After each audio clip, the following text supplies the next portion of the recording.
choices shape the market, our society, and our quality of life.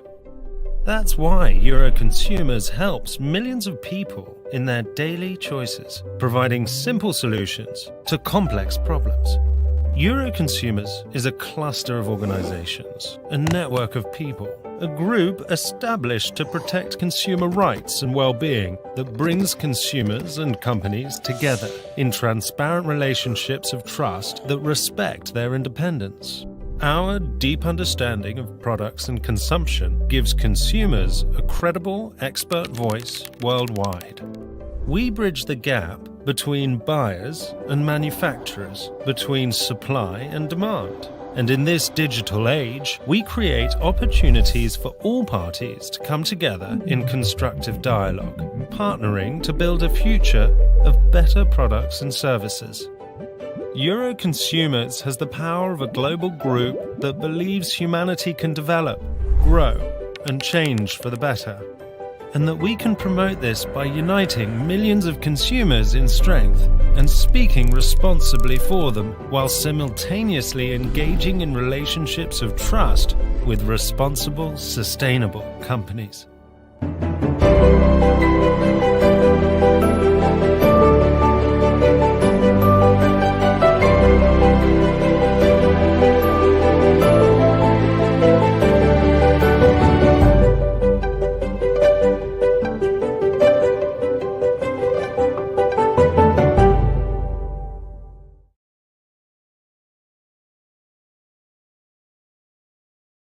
Chat or cheating, change and chaos. My name is Liz Cole and I'm your moderator today.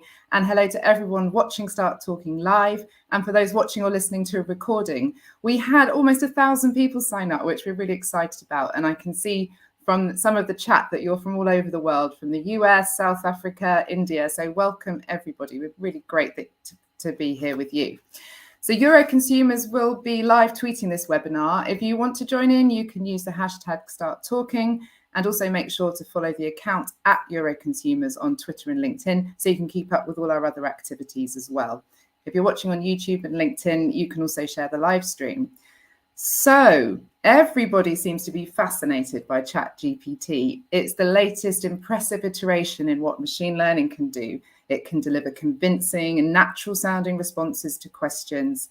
And since OpenAI released ChatGPT in November 2022, we've seen a series of other large language models like that being released by Google, Meta, Alibaba, and they're all promising to be a revolution in technology. So they join this set of technologies, which we might call generative or creative or general purpose AIs. So they're a form of very advanced artificial intelligence, which can create its own images, text, speech, music, and search, etc. We think the possibilities could be endless, not just for obvious use cases like chatbots or generating articles, but for things maybe like writing code or developing medicines or even creating a feature film. But what risks do these kinds of things pose? Will we see deepfakes scamming consumers? Will students just be churning out essays faked by machine?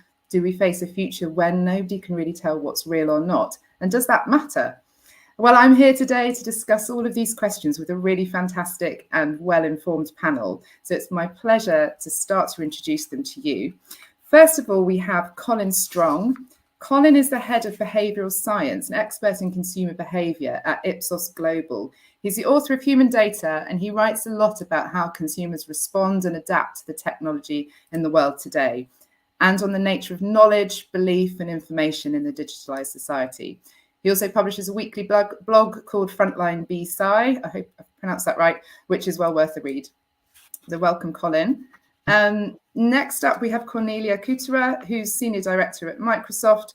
Microsoft's release of ChatGPT in partnership with OpenAI and then its subsequent incorporation into Bing search has caught everyone's imagination. So we're really delighted to have Cornelia with us here today. Although we will, of course, be talking about other versions of these large language models and other types of generative AI.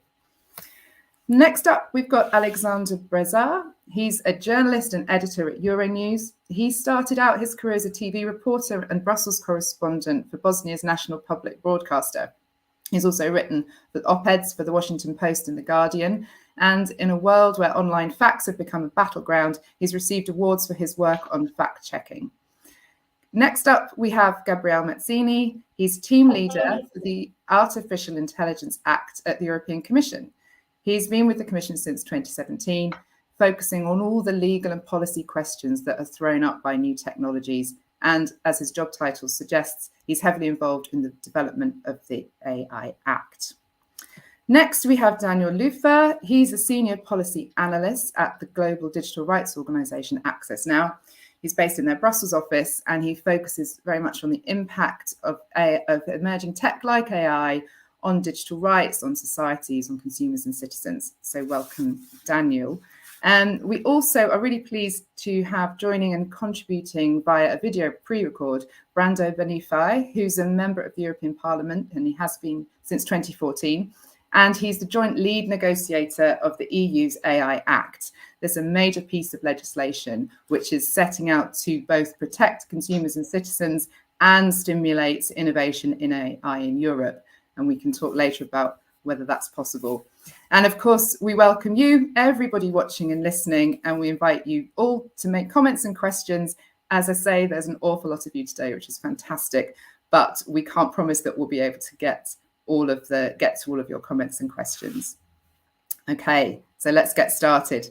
What do we think? What is this ChatGPT and types of technology like that? Is it just the latest hype, or are we at a point of return for general purpose generative AI?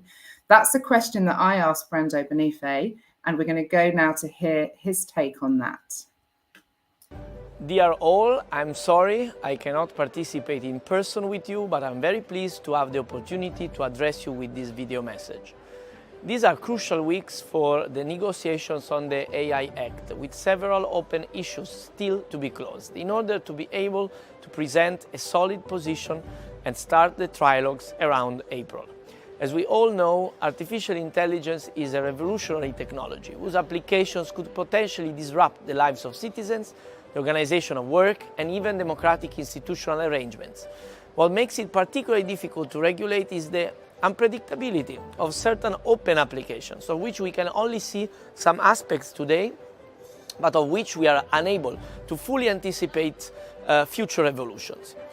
Here, in recent weeks, we have touched upon a piece of the future. The arrival of the first AI technologies that are highly functional, easy to use, and within everyone's reach made us wake up from our chairs. And while we are already imagining a Marvel-esque future with an AI along the lines of Iron Man's Jarvis, it's also easy to foresee and directly experience the risks to society and democracy. In the last few months alone, for instance, we have seen the spread of technologies that create deepfake videos from a simple image, fake audio from a few seconds of speech, works of art created in the style of unsuspecting artists, realistic photos created from a simple request, and lastly, ChatGPT. If until yesterday chatbots seemed sometimes stupid and harmless to us, today they churn out poems, newspaper articles, and strategic business plans. But we should not be fooled by its name. ChatGPT is not a simple chatbot, which we now assume to be low risk, with only obligations for transparency about its origin. It's perhaps a first glimpse of what we may have in the future, with the achievement of a general-purpose AI capable of performing various tasks, just like a human being. Thanks very much, Brando. Alexander, I'm going to turn to you first. So do you think we can actually predict whether this is a truly revolutionary step or not? Sure thing. Well, depends, of course, who you ask. To be perfectly frank, I think when it comes to ChatGPT, and not just ChatGPT, but AI in general, I think we forget that we're already using all kinds of technological advances to help us in our particular line of work. I mean, as a journalist, obviously, to me, ChatGPT poses quite an interesting question of whether I will be replaced by a machine at some point. And I can argue why I will not, in fact, or almost any of my colleagues be ever replaced by AI or any kind of a ChatGPT copy or what have you. but it is important to say that we do use things like Google, everyday Google Maps, most of their products, Google Translate, to better inform ourselves. And in a sense, ChatGPT can help us in a similar way. Maybe it can serve as some sort of a aid or a shortcut in the line of work that we're in. At the same time, there are people who, in my line of work in journalism, who do believe that the future lies in AI and ChatGPT, and that these kinds of products will replace journalists. I mean, one of the most prominent ones is obviously the CEO of Axel Springer. All of you are familiar with Axel Springer and what they do, and especially those who live in Brussels are fully familiar with Politico, which is one of their outlets. And he recently said in emails that are internal, that were leaked, that he's looking to cut his staff and replace it with some sort of AI. Whether that will be successful or not, we'll see, and we can discuss that further. But I'm not sure I offered a complete answer to your question, or just like muddy the waters for you. But let's leave it here for now, and then we can come back. Leave it there for now. Yeah, I think that no problem. Yeah, difficult. So it's a topic it's sometimes difficult to get the really clear answers on straight away, but we'll carry on talking. Gabriele, you've been involved with developing the AI Act. It's the first of its kind in the world. What types of products and systems might be using these kind of generative, creative types of AI? Would they be standalone or embedded? Yes, thanks, Liz. Yeah, certainly when we're talking about, I would say the model that underlies ChatGPT. I think ChatGPT is certainly, as we mentioned before, more of a chatbot that indeed is very powerful, but it's a chatbot. But the core, I would say, the core of the product is the model that is behind.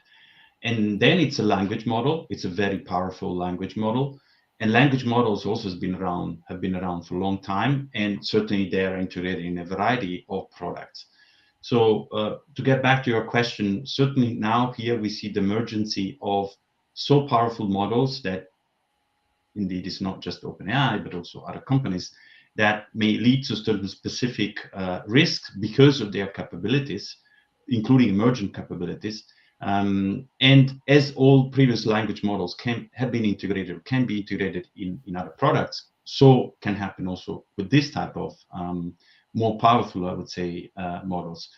And we'll get into this a bit more in detail later, perhaps. But when we drafted the AI Act, we certainly had in mind this concept of generative AI, and we dedicated specific provisions on that. Now, but certainly now we are seeing a bit an emergence of, I would say, even more powerful model that perhaps deserve a bit, as we mentioned before by Mr. Benifei, some further reflections. Sure, thanks very much. Colin, Brando said in that clip that things like ChatGPT have made people wake up from their chairs. What is it, do you think, that's really captured the imagination? It's a tricky one, isn't it? Because we see sort of some technology come in which we think, oh, that looks interesting, and it sort of arrives with a bit of a fanfare, but then somehow it doesn't gain the excitement in the wider population which you might expect it to. So sometimes it's one of these things where it can feel a little bit like crystal ball gazing to try and sort of work out, well, when is something going to capture people's imagination and everyone's going to get excited about it, and when are they not? And look, history is sort of littered with examples of technologies which we think are going to sort of take off. And look at the sort of stages in the development of the light bulb. And I was doing a little bit of research this morning to say, well, surely it's Thomas Edison, but actually before then there was Alessandro Volta, there was Humphrey Davy, there was James Bowen Lindsay. We'd all produced sort of versions of this stuff beforehand, and I'm not quite sure what the reaction was at the time back in the 19th century. But the point is that in a way, it's all of these things are kind of setting the scene a little bit, and perhaps are all seeking to meet a need. But then there's a certain thing at a certain point, then just somehow connects, and all the ripples kind of move out from this thing. And perhaps sometimes it's not just about the technology, but it's the systems they're going into, the people, the culture, the society, the set of needs that everybody suddenly think, aha, you know, I can see how this can work. I can see application for me in this. And I think there's an element here of that. That's what's driving this kind of this point where people can kind of suddenly see very tangibly how it can change things for them in their lives.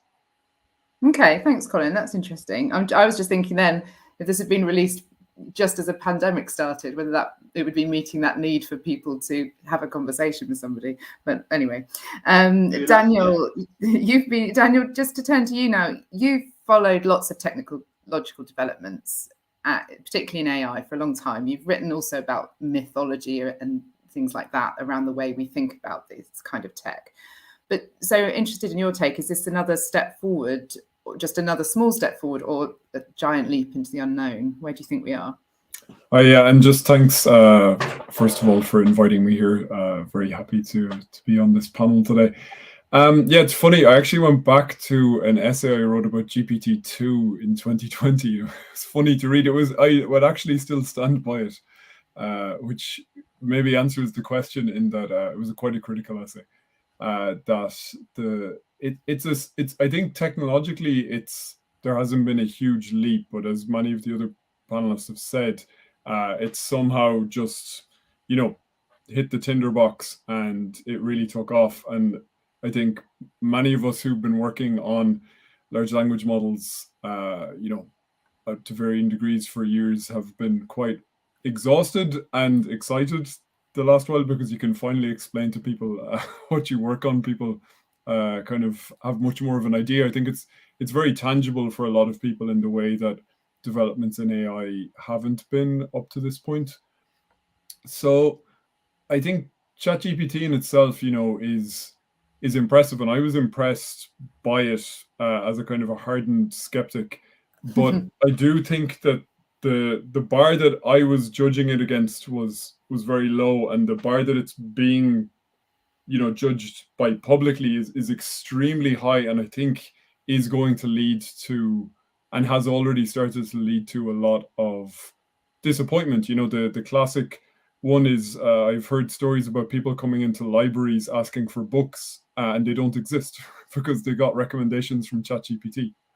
Because it just makes up references and you know, isn't grounded in any kind of facts. I do think that the giant leap into the unknown is probably going to come with the search integration, which I'm sure we'll get to. And as you did too, Liz, I got to try out the new Bing in the last couple of days, and impressive work going into it, but I think there are absolutely formidable challenges in getting large language models to be effective and safe as search interfaces. Yeah, we're going to talk about that in the next section. I think now is a really good time to turn to you, Cornelia, part of Microsoft and OpenAI. So let's maybe go back a step, and can you tell us what is ChatGPT and also what it isn't? And how is it being rolled out and used now? Can you tell us a bit about that, please? First of all, also thank you very much for inviting me to this webinar. Just to clarify, I'm part of Microsoft and not OpenAI. Microsoft and OpenAI have a collaboration, which we can go into a little bit more detail later on eventually. So we do believe there is an inflection point in AI, because it is now so accessible to the broader public and society at large. So chatbots have been around for a while, but ChatGPT and ChatGPT is basically a chatbot developed by OpenAI based on their large language models. And the way it works is that it is a web interface that allows everybody to communicate and ask the questions and the prompts. The creativity and the opportunities that are there, I think that has really spark the imagination and gives us a little bit of glimpse of the future that we are seeing. And I personally use it. Daniel, I'm not sure you already received it, but I wrote my invitation list, save the date, and that actually not with ChatGPT, but with Bing Chat, save the date for my next data science and law forum, entirely with Bing Chat. And so that was very quick. So it's an assistive tool that people start to understand how to use and how to be more productive, more creative, enable critical thinking. So I think we're super excited and happy to explain a little bit more on how it's integrated in Bing. Yeah, could you just tell us a little bit more about that? And I mean, because I think that's the use case that's very easy to grasp because it's out there, so we're not necessarily imagining, but we've got it there working and people are using it. So could you tell us a bit more about how that came about? Yes, so and for us, it's not the only application that is out. We can also talk a little bit about Copilot, which is another application Microsoft has developed. So basically, it's an integration of this conversational tool into search. And so we have basically integrated an OpenAI model that OpenAI developed into the search engine that is existing in order to support search, but with a conversational element that, for example, can summarize. And it will always, for example, provide you with sources because it's about information, and information has to be accurate.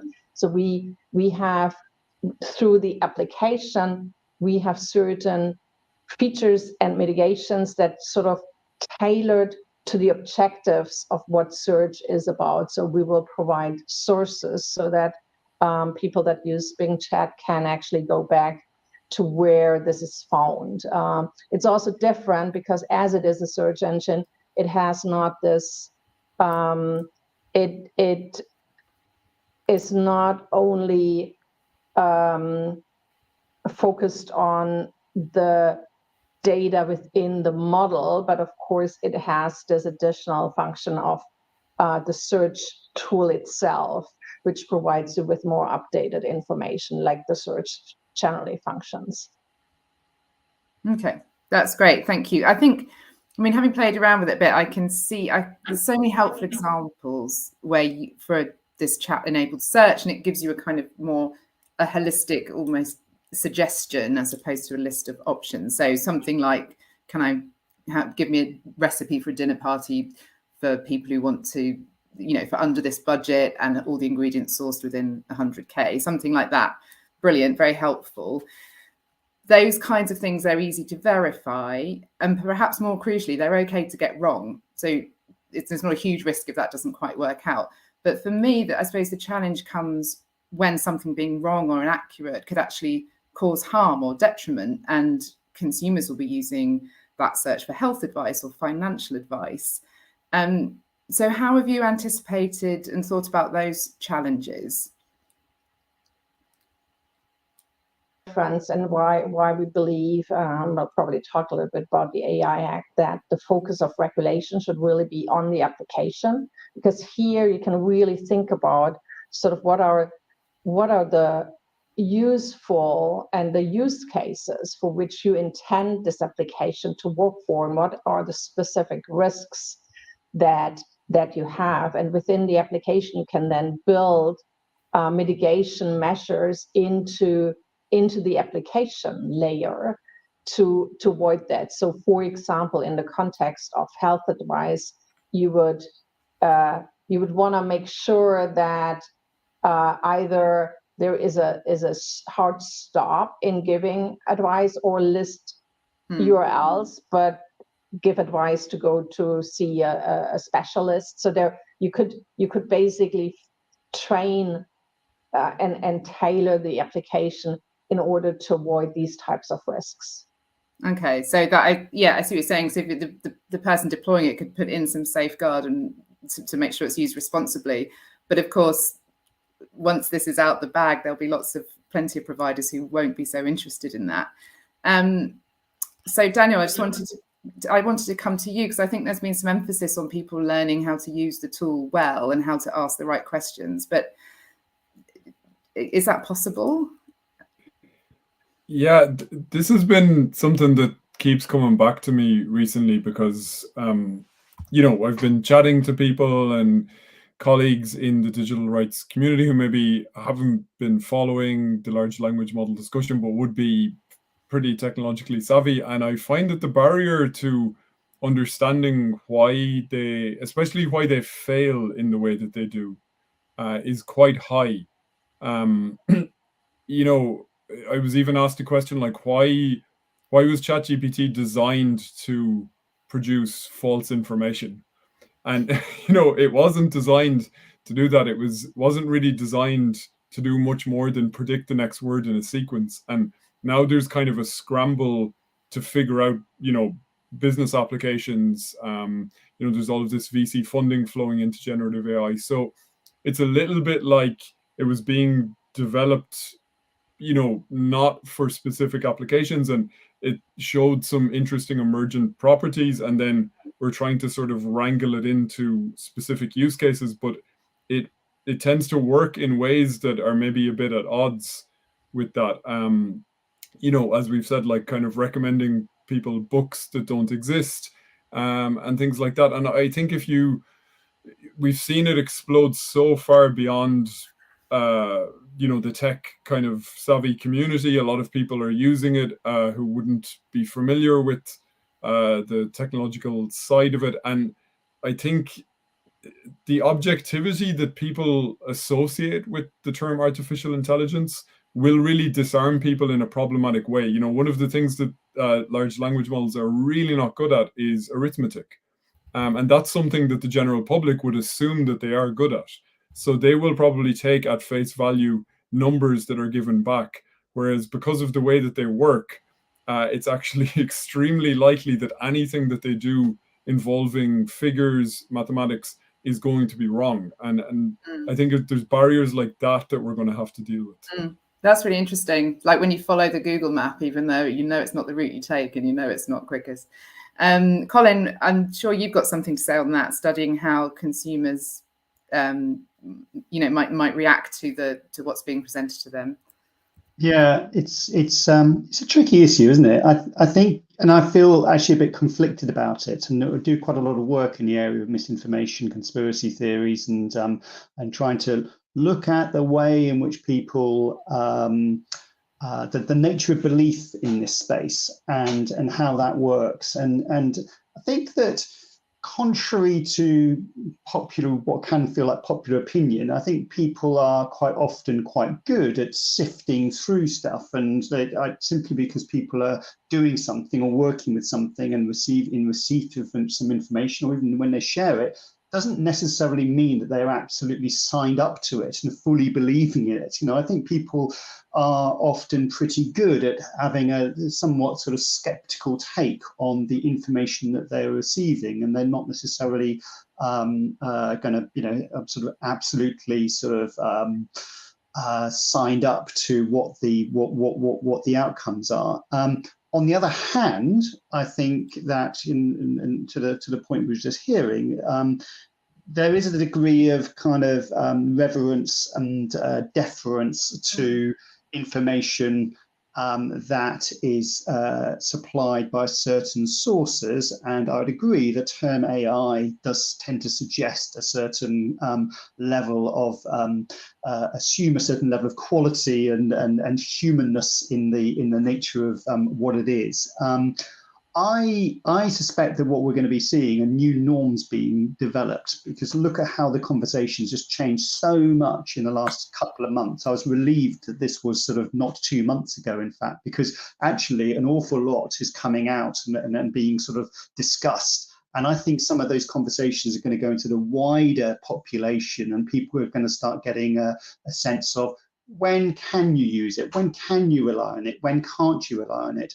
But at the same time, we're all very aware, and this is of the way in which, of course, information is available online which people find hard to discriminate, and inevitably there's going to have to be some discussion, that there is discussion about how do we go about managing that, because we can't put too much emphasis, we can't put on individuals to do all that work. They need support to do this. So it's quite a nuanced picture of how people go about navigating this and the help which they will need to do that.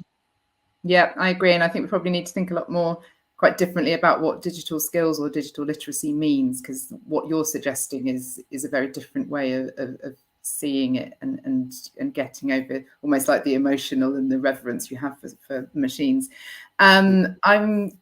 We're avoiding, actually, we're thinking about what could go wrong accidentally, but we're kind of avoiding this big issue that there could be some very malicious people using it for nefarious purposes. Alexander, you'd like to come in on that, I think. Yeah, I'm going to leave it to the journalists to discuss all the horrible things, the horrible stuff, go wrong, right, with this. No, but with my background as someone who's been following the governments and countries and individuals who have malign intent and who have used the online sphere, at least, and social media, etc., for malign influence, I kind of have this feeling, it's a gut feeling for now, but I'm pretty sure I might be proven right soon enough, that this will make their lives and their jobs a lot more easier. Because instead of having to, for instance, if you're Russia, instead of having to hire these so-called bot farms or what have you, of people who paid intentionally to create articles or content, social media content, to either spread disinformation or to create outrage or to create hate, etc., etc. Now you have a nifty tool, and it doesn't have to be ChatGPT. Like let's not demonize it or demonize that name outright. It can be some kind of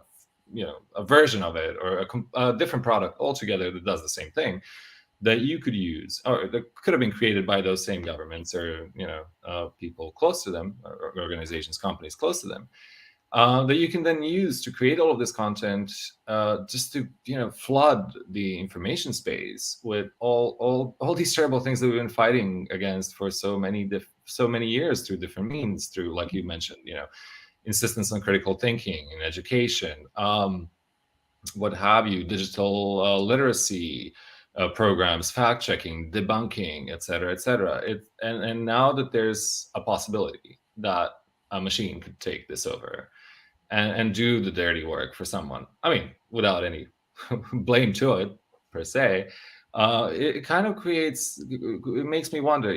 We've been talking about what happens if a benevolent user comes to ChatGPT or something like it, but we haven't really thought about what happens when a malicious user comes to it with a question, a query, a demand, etc., etc. And this is something that we really need to take into account, especially when we talk about regulation, how we're going to regulate tools like ChatGPT. Yeah, no, that's really good.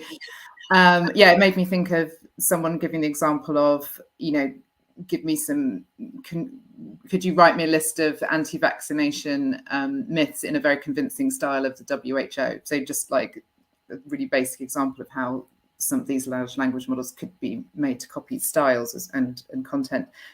What's coming through a lot on the comments, and which I know has got everybody thinking, is this idea of students and writing their essays at the touch of a button. That's really got people worried, probably parents in particular, students maybe not so much.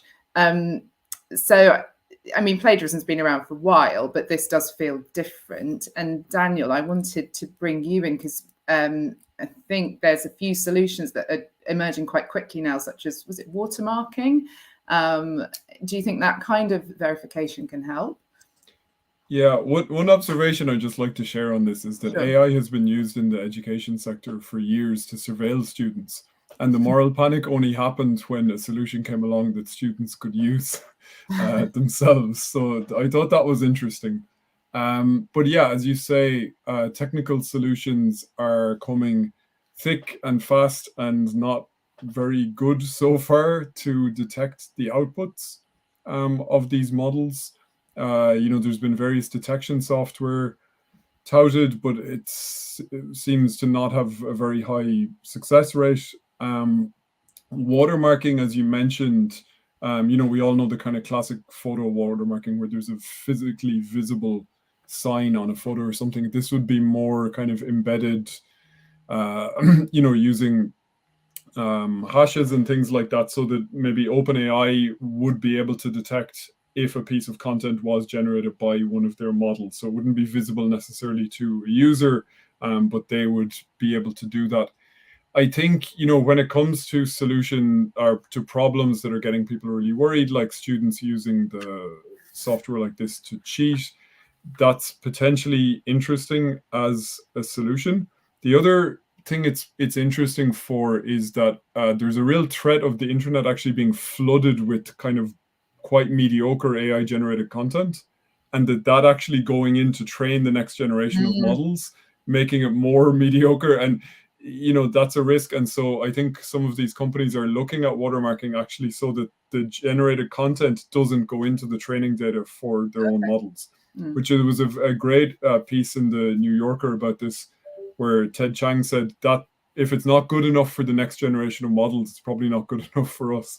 But if anything like watermarking comes in, we'd want to see it done in the most privacy preserving way possible. We just want the minimal amount of information to be contained in anything like that to say that something is AI generated. If you start getting into things like timestamps, location, device type, and things being included in any of these sort of methods, that could pose serious privacy risks. Yeah, no, and yeah, sure. No, I think that's a good point. And again, it's the idea that there is technology and ideas and innovations out there to solve or respond to things, but they then create another raft or ripple of other challenges which really need to be thought about.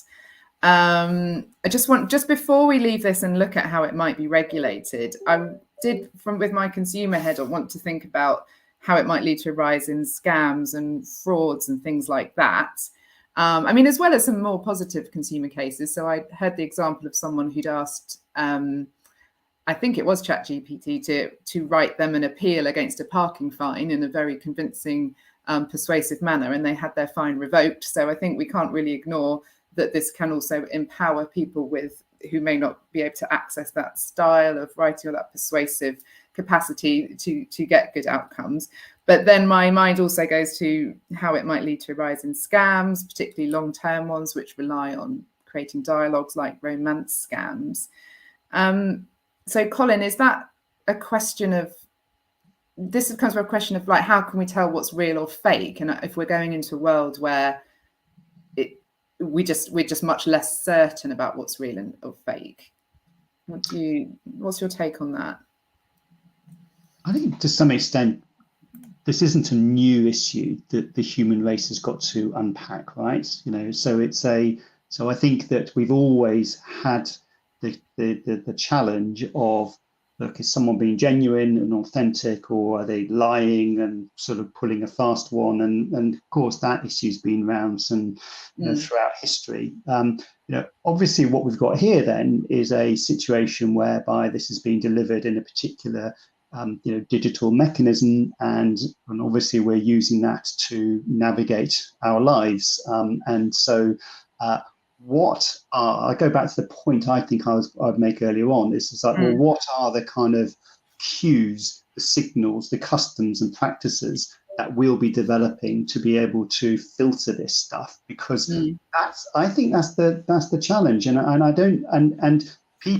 I think that people will need some guidance and help, but I think also over time it will become readily apparent what the sort of guardrails are as people experience them, and as people find problems, and of course as people find that the areas where they're not problems and is really helpful and so on. So we're pretty resourceful as humans, and we're pretty smart to be able to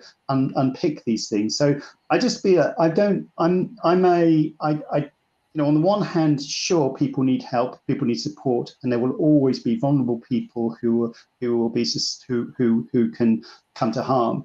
I'm just a bit wary about too much of a moral panic around the challenges here, because I think it will become apparent where the problem spaces are, and I think that we'll be able to navigate them.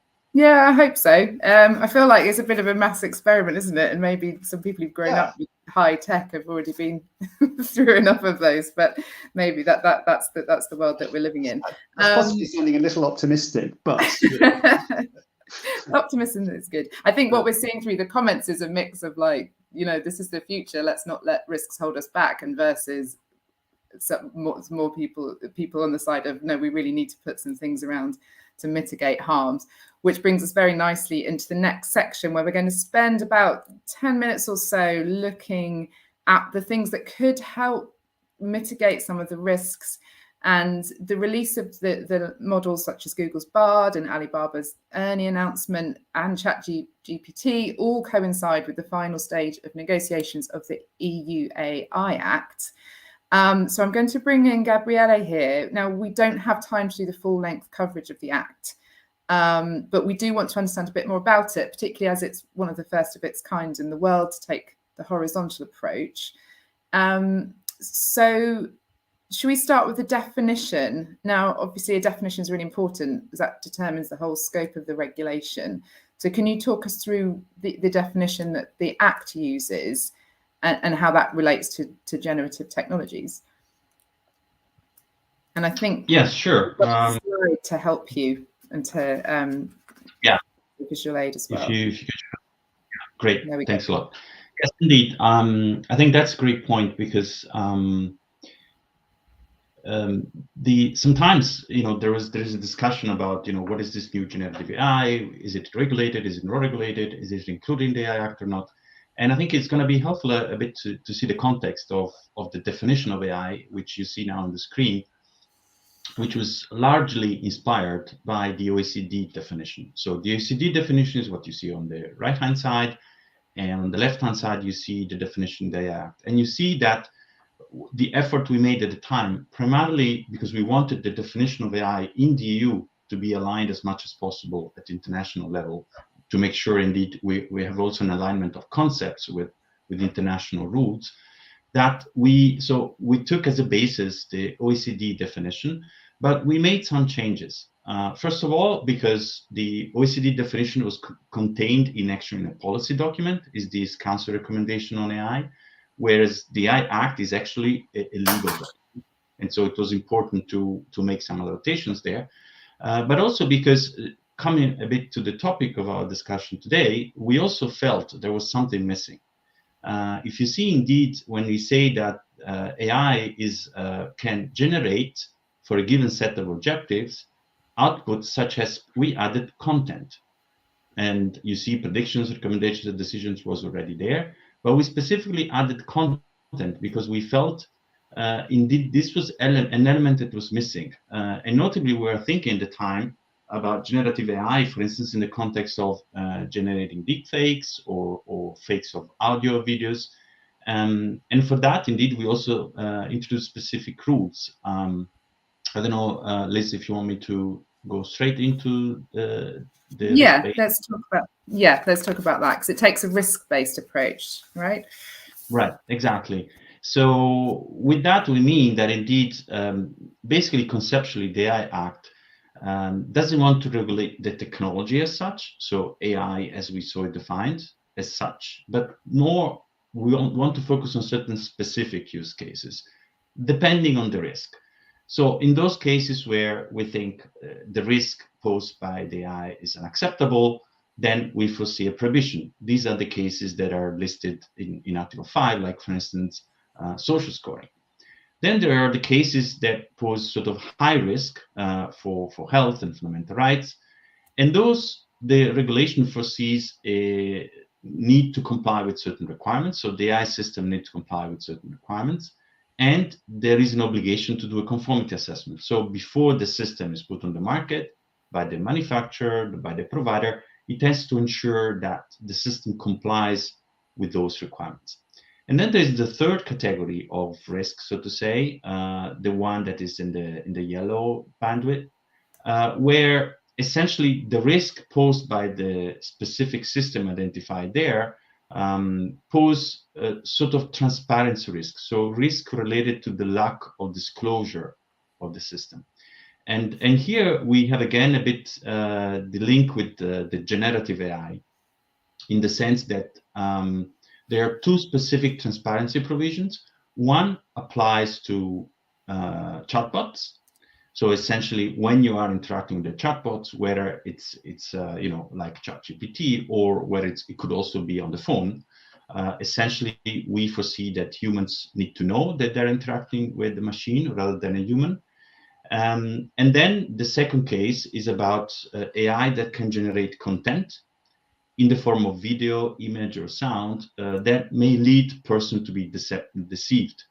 And in this case as well, we established an obligation about disclosing the fact that the content has been artificially generated. And then, of course, as I mentioned before, there is the discussion about what happens when this type of technology can be used in the context of a high-risk scenario. So as a component of, for instance, let's say a medical device, or as a component of a recruitment tool, you may have a model, a language model, including a large language model, and in that case, that would fall under the discipline of the high-risk use cases. Okay, that's great. Thanks very much. We're getting some interesting comments with regards to how you might actually define harm. They may not be able to identify the harms is quite a challenge, and also a question about how the regulations outside of the EU might be influenced, which we might come back to in a bit. We also asked Brando Benife, one of the co-leads on the AI Act in the European Parliament, whether he thought the AI Act was in fact future-proof. And we also asked him, there's a section in the Act which consumer groups particularly are quite concerned about, and that's that the developers of some high-risk technologies will be able to self-certify, so effectively left to mark their own homework to say that their systems are safe. And we asked him whether we thought that was enough, given the disruption that such a technology could cause. So let's just hear what he has to say, and then we'll come back to some more comments on the regulation. One wonders these days whether the AI Act will be able to stand the test of time and technological evolution. The hope is obviously yes, despite the fact that in a few years' time we will probably be using even more advanced technologies, or technology that does not even exist yet. One thing is certain, precisely in order to prevent any kind of risk and uncontrolled evolution, this is why we are pushing for a fundamental rights impact assessment for all users of AI. Miraculous technologies will increase in power and scope, as will the risk they pose. And the first ones to have to deal with them are the users, who have a greater grasp of the concrete situation where they operate than the end users themselves. With regard to self-assessment, it's clear that it is not ideal, but even the idea of having a third-party check every case, for every case of high-risk AI would not be without problems, including compliance costs. However, we have seen this need for biometric recognition in the absence of shared standards. Moreover, while other high-risk systems may proceed with self-assessment, the Commission may, in consultation with the AI Office and stakeholders, modify these procedures where they are not effective. However, I'm confident that market competition will push companies to not want to cheat by seeking third-party certificates and seals of approval even where not necessary, in order to win the trust of consumers. I believe that there can be a fair compromise between safety requirements and market entry. This is what we are working on. Okay, so, I mean, we're optimistic there about the future-proofing the Act by basing it on a fundamental rights approach. But Daniel, you've been following the Act. Are you hopeful that it could rein in some of the worst potential excesses of AI? I mean, that's a tricky question. And, you know, it goes quite broad. A lot of our work has been focused on prohibiting very problematic forms of artificial intelligence, like remote biometric identification, like facial recognition in public spaces. More narrowly on generative AI, I think the Parliament needs to be brave and needs to, not be afraid to put down real measures that are going to protect people and go into the trilogue negotiations with a very, very strong position and stand by it. Unfortunately, I think the worst excesses will not be fully contained, stopped ex ante by the AI Act.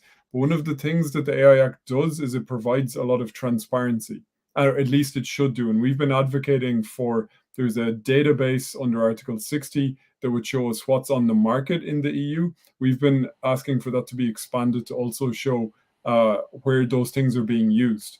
And as a civil society organization, a lot of the work that we and our partners have to do is find out if AI is even being used in the first place. So if the AI Act can at least increase transparency, as Brando Benefei mentioned, mandate fundamental rights impact assessments for people deploying AI, we'll increase the paper trail, we'll have more transparency, and maybe we'll be able to rein in the excesses after the fact with a lot less legwork from civil society, investigative journalists, etc. So the work definitely won't stop and the harms won't stop, I think, when the AI Act is finalized, but hopefully it will give us much more ammunition in the battle to protect people. Great, thanks, Daniel. Cornelia, do you want to come in on this? Yeah, I think I'd like to just give a little bit of Microsoft perspective on this. So first of all, we have been embracing the path to regulation.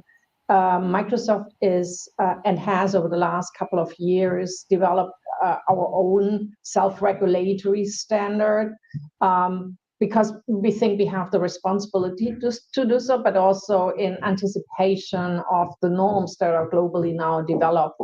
And there are a couple of things I think that will happen with the AI Act. The way it is focused also on standards will increase.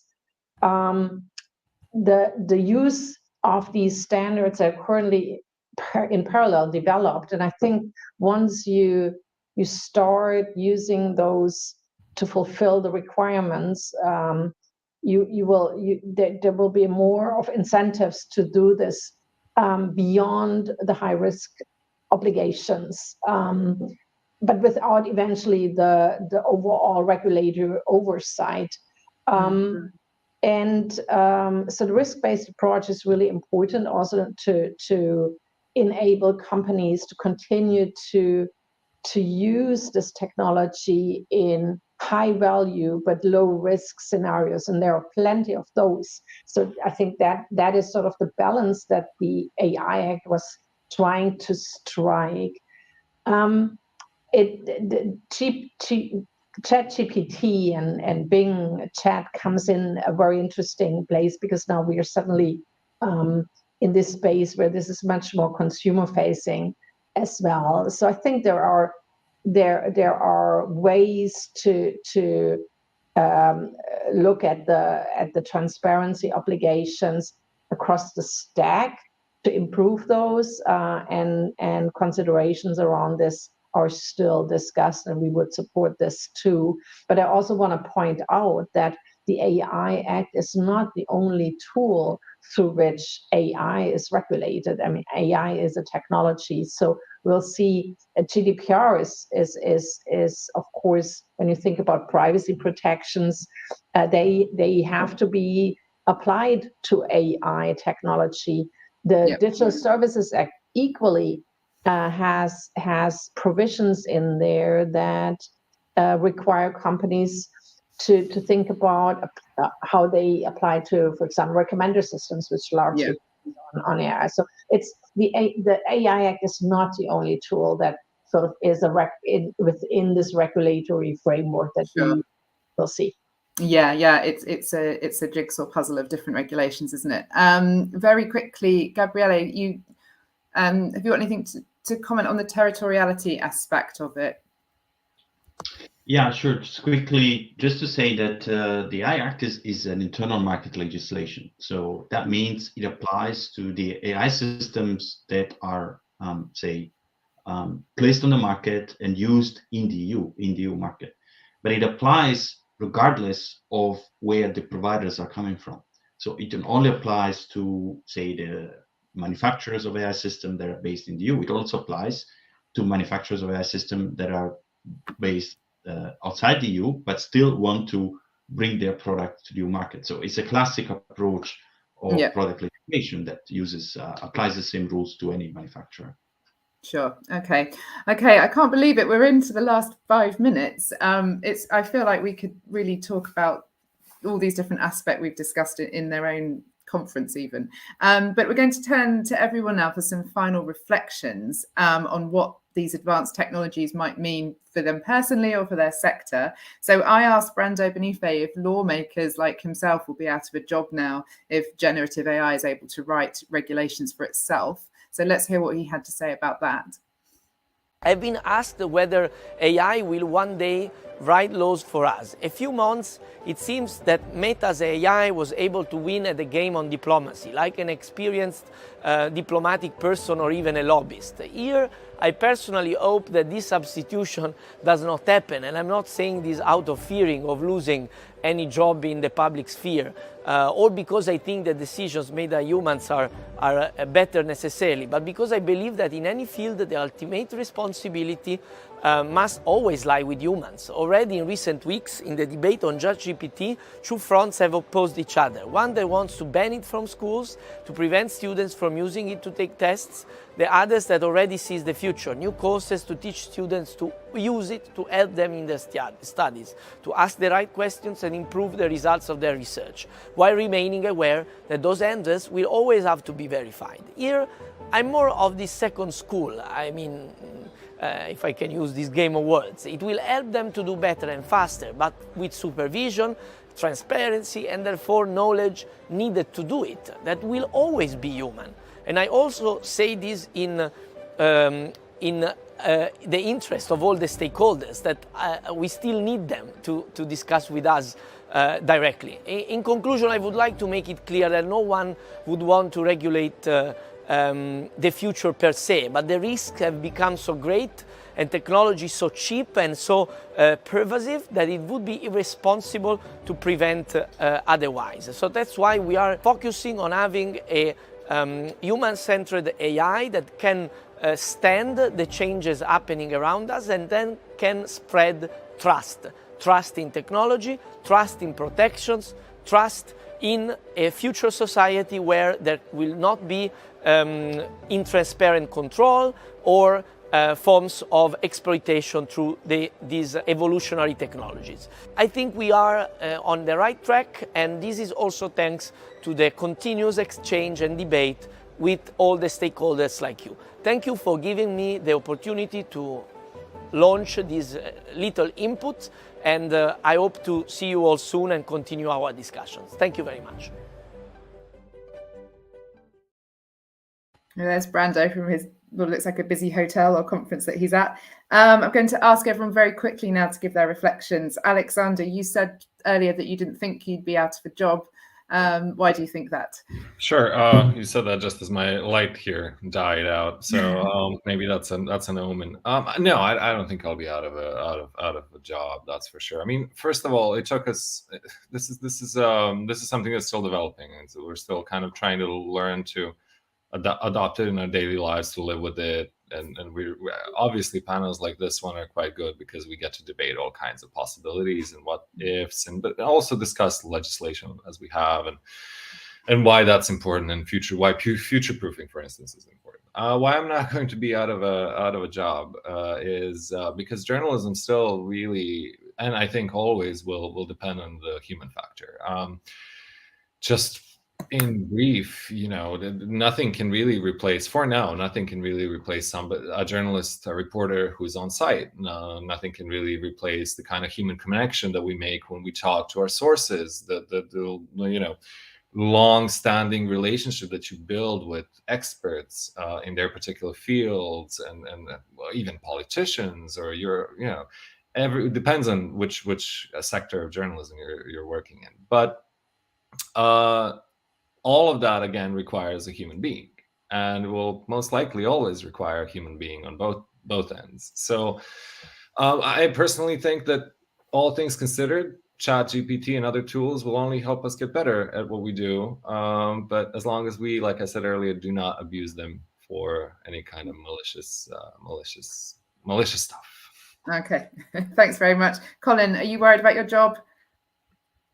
I think that there's a sort of long history of using software tools in the work which we do, and this is a sort of latest interesting example in a long line of those. And so therefore, I think things will get moved around, and I think there's plenty of opportunities to apply this. However, one of the things which I always bore my colleagues with is this, and more junior sort of colleagues, is saying, look, the real challenge isn't always answering the question, but it's knowing what question to ask in the first place. And that, I think, is where we will increasingly find ourselves in this environment, knowing what questions to ask. And that's the difficult bit, which I don't think it will really actually help us with. That's a very good answer. Thank you. And Gabriele, do you think something like ChatGPT could write your briefing paper or do your research? Well, I think we did a lot of drafting with the AI Act, and I think at the time, I think perhaps it could have been helpful to have a first draft. I cannot deny that, but no, really the point is what Colin has just said. I think our core job is to really, solving problems. And so first we have to identify the problem and sort of find the right solution by asking the right questions. So certainly can be a great tool, but I honestly can't see that replacing me, at least in the short term. Good. I'm glad everyone's optimistic about this. Daniel, just going to come to you for the last comment, and maybe a bit of a wider reflection. What do these advanced large language models mean for the digital rights movement? So for people like you who are trying to bring in responsible ethical technologies, what's your priority right now? They mean a lot more work, so we definitely won't be out of a job. I think we probably need to hire another person. No, but I think they continue to create obvious opportunities, but definitely new risks. And they are increasing in complexity. That requires a lot of work. Myth busting, debunking, explaining, and ensure, even investigating what the impacts and harms are. So, we often say that our aim as an organization is that we shouldn't have to exist anymore if we do our jobs right. But I think with these technologies, we'll be in work for quite a long time defending people's rights. Yeah. Good to hear, and I know that you're working closely as well with corporates and industry, and that there's lots of stakeholder engagement from the Commission with Microsoft, etc. So that's great. Okay, thanks to all of you, Alexander, Colin, Cornelia, Daniel, and Gabriele, and Brando down the line. And thanks everyone who's been listening. It's been I wish I could have read all the comments in detail, but I could see there's some really interesting stuff coming through. We're collating all the comments. We think we have enough to run another webinar later in the year and hone in on some of the issues. Start Talking from Euroconsumers happens every month. We've covered the metaverse, crypto, inflation, net neutrality. Next month will be Start Talking. We'll focus on the question of can we be green and digital? And you can stay up to date with when that's coming out by following @Euroconsumers on Twitter and LinkedIn, and also to catch up on our latest activities and views and blogs, etc. So it just leaves me to say thank you so much to everyone for your participation. It's been fantastic, and have a good rest of the day.